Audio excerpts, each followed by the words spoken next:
تصدق إن النصل ده ممكن يقطع الحديد المصمت زي ما بتقشر البطاطس؟ ده مش سحر، ده كربايت كيتنج انسيرت، ودي من أصلب المواد اللي بتستخدم في الصناعة الحديثة. بتتصنع من كبريت التنجستن مع نسبة صغيرة من الكوبالت عشان تفضل قوية جدا حتى وهي بتلف بسرعات جنونية وما بتتأكلش بسهولة. أما اللون الذهبي أو الأزرق البنفسجي اللي عليها ده مش مجرد منظر، دي طبقة تيتانيوم نايترايد سمكها كام ميكرون بس. الطبقة دي بتشتغل كدرع حراري وبتحمي المعدن اللي تحتها من درجات الحرارة العالية جدا، وكمان بتقلل التآكل الكيميائي.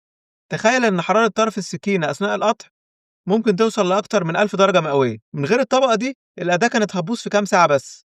وبعض الأنواع كمان بيبقى فيها شقوق صغيرة على السطح اسمها شيب بريكرز، وظيفتها تكسر ريش الحديد الطويل لقطع صغيرة، عشان الريش الطويل ده لو فضل شريط واحد ممكن يلف ويخبط الصناعي في وشه. السؤال بقى، هل تعرف مادة أصلب من دي؟ وأخيرا لو عجبك الفيديو اضغط لايك وشير وتابعني وانتظر المزيد. شكرا.